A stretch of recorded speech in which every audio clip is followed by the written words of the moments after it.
Today, we'll be looking at the custom dashboard suite available within the Loop Experience platform. Dashboards can be customized by users to analyze data and garner insights that are valuable to them.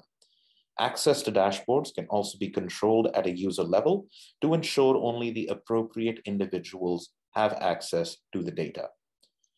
As you can see, multiple dashboards can be created to analyze the various touch points of the guest journey where data is being collected.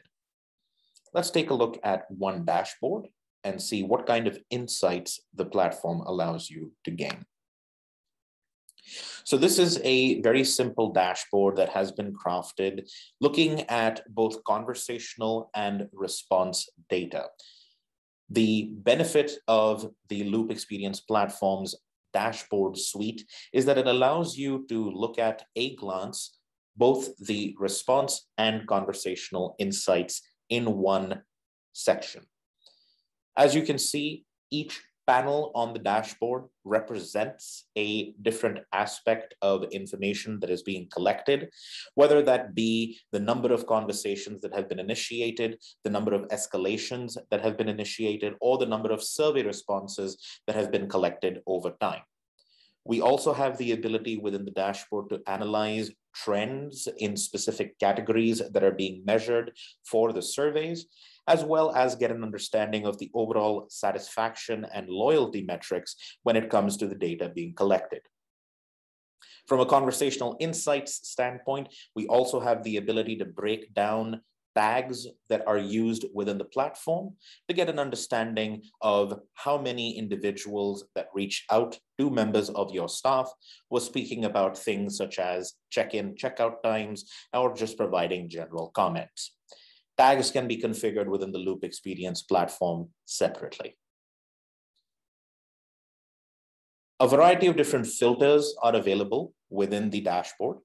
To start with, we can look at the date range filter. As you can see, by default, the data is filtered to show us information for the last 30 days. But by clicking on the little calendar icon here, I have the ability to look at data over a different time period to analyze information that may be relevant to what I'm trying to get, whether that be the last 90 days or the last 365 days or the last week. We have a variety of preset filters, which once selected would ensure that the dashboard gets refreshed and all of the panels now reflect data that is relevant to the appropriate time period. We also have the ability to be able to filter the date range based on a specific start and end date, if we would prefer. So if the preset filters that we saw on the previous screen don't necessarily provide you with the granularity that you require, we also have the ability for you to set a start and an end date within the particular filter page, and the dashboards, once again, will update to provide you with the necessary information. Users that have access to edit a dashboard can do so by clicking on the little pencil icon up here, the edit icon. And you'll see we have two additional options that have been made available. We have a variety of standard data panels that can be added into the dashboard. And you also have the ability to create your own custom panels to be able to analyze data if the standard panels don't meet your needs. In terms of adding a panel, a standard panel to the dashboard, it's very straightforward. You simply click the Add Panel button, and you will be presented with a list of standard panels that can simply be clicked and added onto the dashboard. For the purposes of the demonstration, I'm going to demonstrate our word cloud panel being added. So I can simply click the Add Panel button here.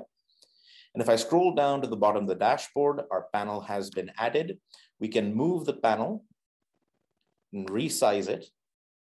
And that will ensure once the panel is added, it will get updated and it will be added to the dashboard. So here you can see our panel has been added and it shows us the words that were used by guests over the course of this particular time period. So it's a very simple way for us to get an understanding of what individuals were talking about when they reached out to members of our team. As I mentioned before, access to dashboards can be controlled at the user level.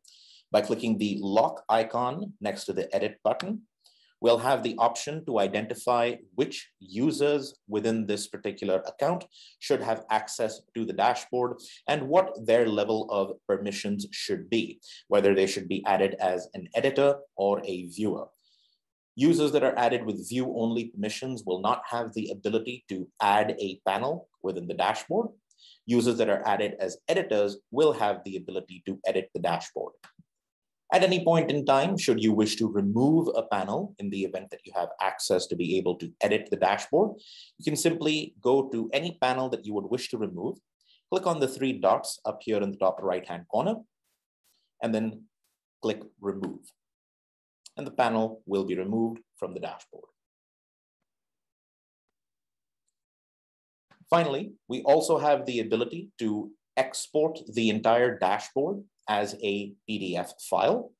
In order to do so, you click the Export Dashboard as PDF button up here in the top right-hand corner. And upon doing so, you will be provided with an export of the entire dashboard as a PDF file. I will demonstrate that once the file is ready. There we are. Open this up as a PDF file.